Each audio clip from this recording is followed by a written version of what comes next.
Hello, fellow mutants.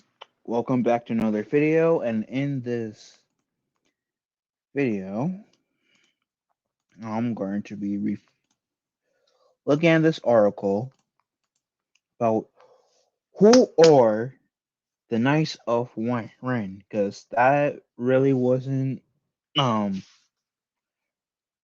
very good. Like it wasn't explained very good in the sequel trilogy, and in the Force Awakens, they seem such a badass group only for us to be let down, or at least for me to be let down in Rise of Palpatine, as I like to call Episode 9. So I would very much like to know who the hell are the Knights of Ren. So let's give this a few, shall we?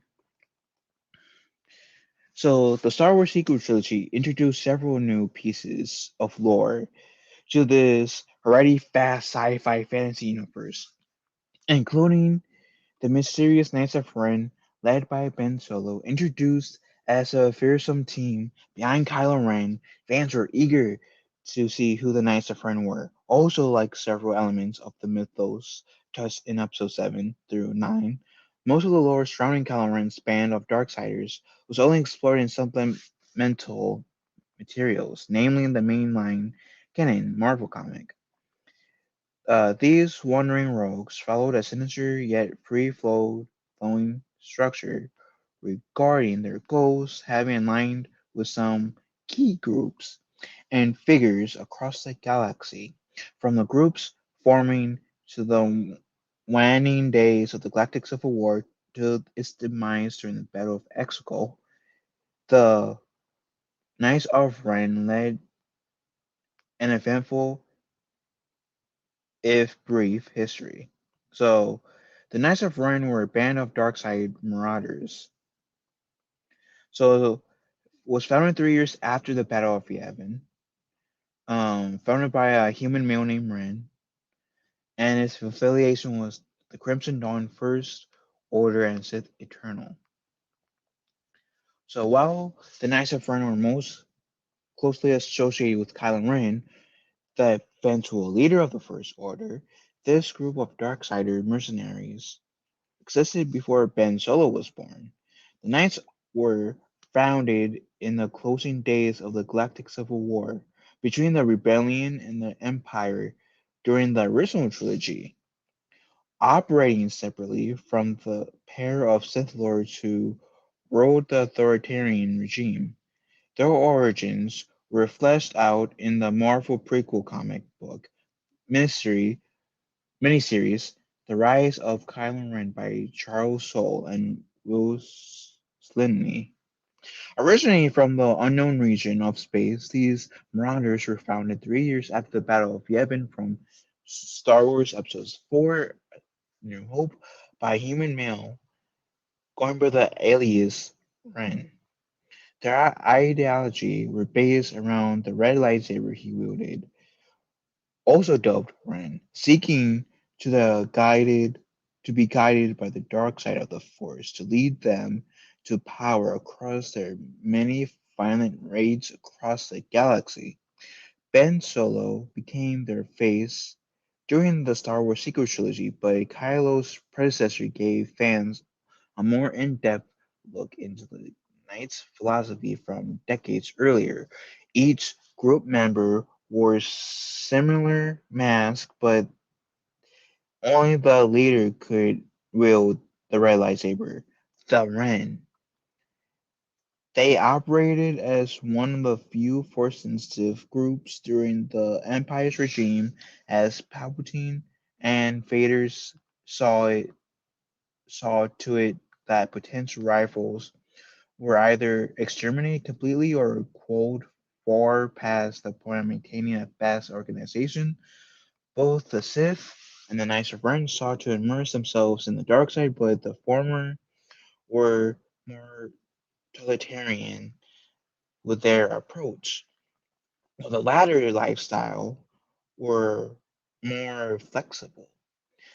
Figures like Emperor Palpatine show the Sith tremendous power over the dark side of the Force.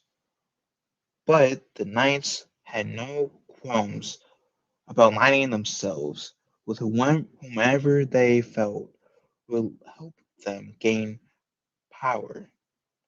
This element of their philosophy was seen in another critically praised comic books miniseries called Once Again spearheaded by Charlie Soule and illustrated by Stephen Cummings, titled Crimson Reign. The comic book saw the return of solo Star Wars story Kira, now leading the organization crime syndicate Crimson Dawn, and attempting to overthrow the Galactic Empire after she learns it's secretly run by two Sith Lords. Lady Kira sought to recruit force sensitive combatants for this grand plan. She hired the Knights of Ren for the series of the high stakes missions. This included infiltrating Fortress Vader, clashing with this en- enormous Dark Lord, and stealing an ancient Sith artifact. However, after suffering too many casualties during their alliance with the shadowy Crimson Dawn Syndicate, Ren renounced the Knights' allegiance with Lady Kira. By the end of the Galactic Civil War, however, they had already secretly pledged loyalty to the presumed dead Emperor Palpatine and his new formed Sith Eternal Code. So Ben Solo joined the Knights by usurping its founder. So that is by Ben Solo, Kylo Ren. That's the Knights of Ren and the Rise of Palpatine, and then another image. Anyway, anywho, back to the Rise of Kylo miniseries. The Knights of Ren spent time in the shadows looking for recruits during the New Republic era. This eventually led them to attempt to raid an ancient Jedi outpost on the planet Euphoria, dating back to the High Republic era centuries earlier. The Knights intended to scour the outpost of the Jedi holocrons and exotic weaponry, but they didn't count on a chance encounter with Jedi Master Luke Skywalker, his apprentice Ben Solo, and the explorer Loris and Tekka, which I believe is that guy we saw Kylo Ren kill towards the beginning. Oh, The Force Awakens. The old guy. The latter group aimed to find anything of use from the ancient age of the Jedi to help Luke rebuild the Order in the post-Empire galaxy. This event would plant the seeds for Ben Solo's descent to the dark side and the rebirth of as Kylo Ren. Seeing the odds were slim at best to defeat the legendary Luke Skywalker, Ryan opted for the tactical retreat, but none before removing his helmet and tossing it to Ben's feet, telling him to find him once he was ready to join the enclave of dark side knights. After Ben killed his Padawan, oh, right, okay. After Ben killed his Padawan companions and destroyed Luke's temple, oh, they're talking about when Ben Solo did Order 66 essentially on. Okay.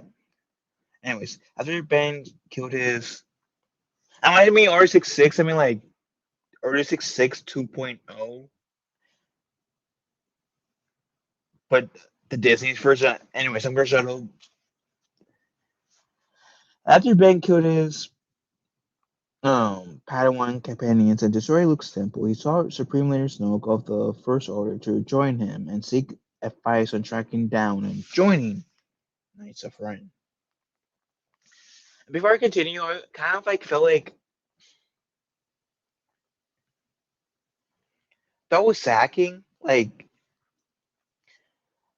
they could like better portray his like explained all this in the movie, even if they didn't have like the comics beforehand, they could have like better explained that in like the Last Jedi. I feel like, or even like in that Resistance show. I don't know. I don't know if the Resistance show was about the ace pilots, but they could have. But yeah, again, the Resistance show was not meant in half. So, anyways, the fallen Jedi embarked on a grand quest to prove himself to the Knights leaders, culminating in clashes between his fellow Padawan students and Kylo Ren himself.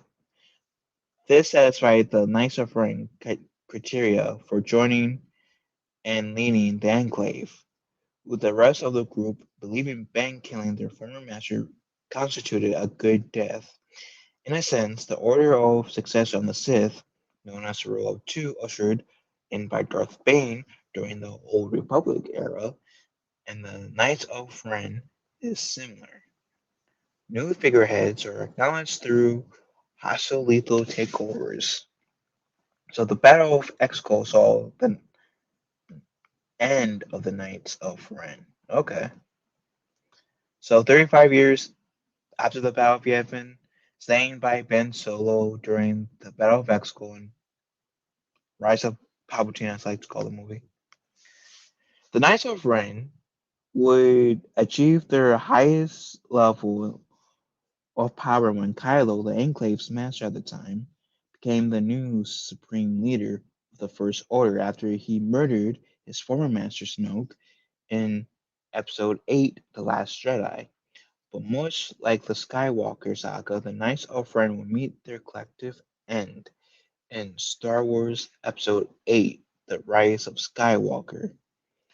Before the final movie in the flagship Star Wars film series, Knight, the Knights of the Knights were only seen briefly in the cryptic cameo when the young Jedi in the making Rey touched Anakin Skywalker's lightsaber and had a vision of Kylo leading the mercenaries group of Darksiders.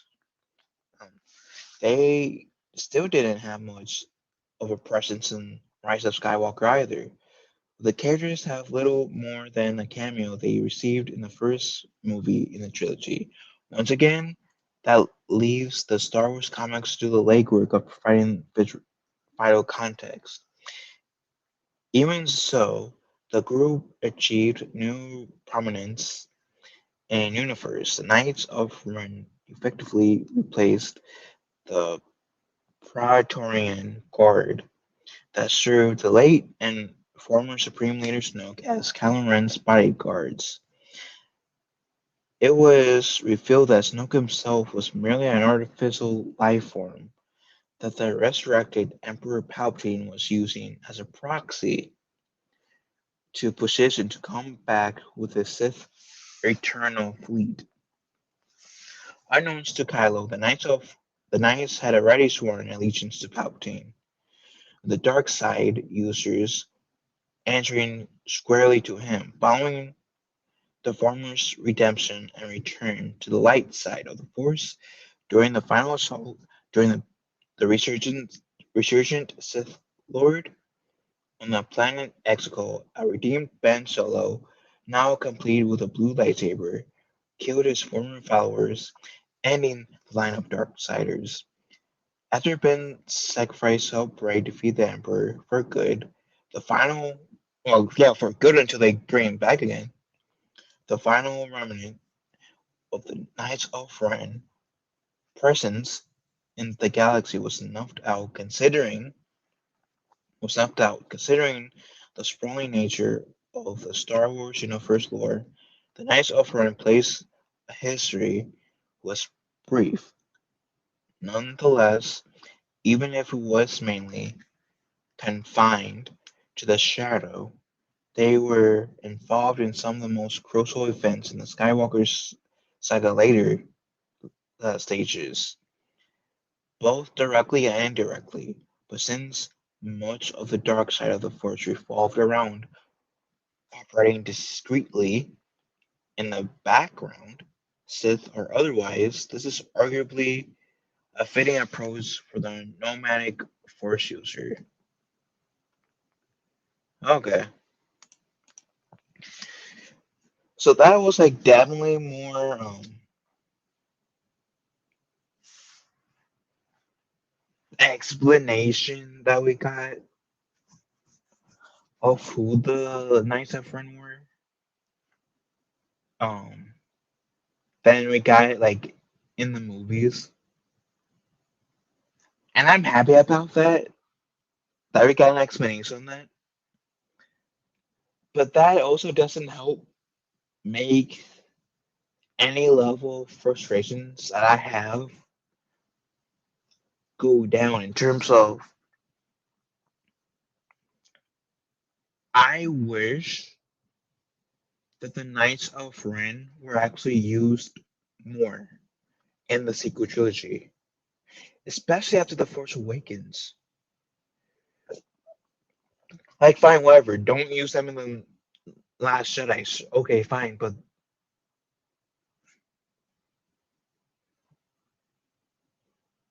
back, rewind me for a second. They should have been used in the Last Jedi, at least for like a little bit.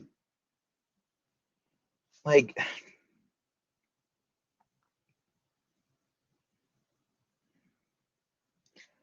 the Knights of Ren were um teased to be such a big thing in The Force Awakens that yeah, I do believe, even though misspoke like 5 seconds ago, essentially, like that the Knights of Ren should have been used way more than they were in both The Rise of Skywalker, which they were barely used, and Last Jedi, which they were not used. Like I wanted to like they looked cool in The Force Awakens. I wanted to be afraid of them, like how I was kind of afraid of both the Emperor, Chief Palpatine, Darth Sidious, Count Dooku, Darth Vader, Boba Fett.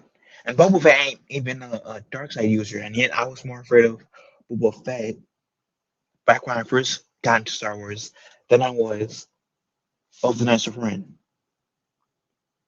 Like, I just, I don't know. I just wanted, what's the word?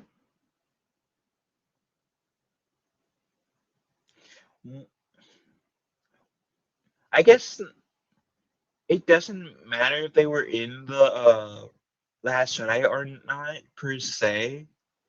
If they were better utilized in the in episode 9.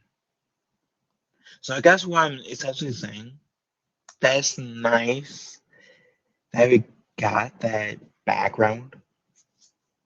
So I will be linking this video in the description below so you guys can read it if you want.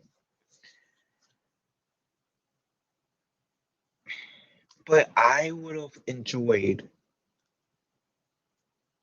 seeing the Knights of Ren getting better utilized. Because they were underutilized in my humble opinion. And it's frustrating. Because like I could see like potential story threads in the sequel trilogy that had like so much potential and it got squandered and pooped on. It's like what the fuck? Like the sequel trilogy had so much potential. But that was disappointing. I'm more of an original and prequel trilogies fan. I am I a fan of the sequel trilogy? Not really. There's like so many things that they could have done better, and one of them was definitely how they used the Knight's friend. They could have utilized them more, and yeah, they could have used them. If they were going to use the Knights of Ren the way they were going to use, then they shouldn't. Like, what's the point of even having them in the film? In The Force Awakens, that badass tease promising us something more than we got. There's like seriously no point, in my humble opinion. But anyways, what do you fellow Mutants think? Let me know in the comment section down below. Love you guys. Have a wonderful day. Be kind to one another. I will talk to you fellow Mutants later.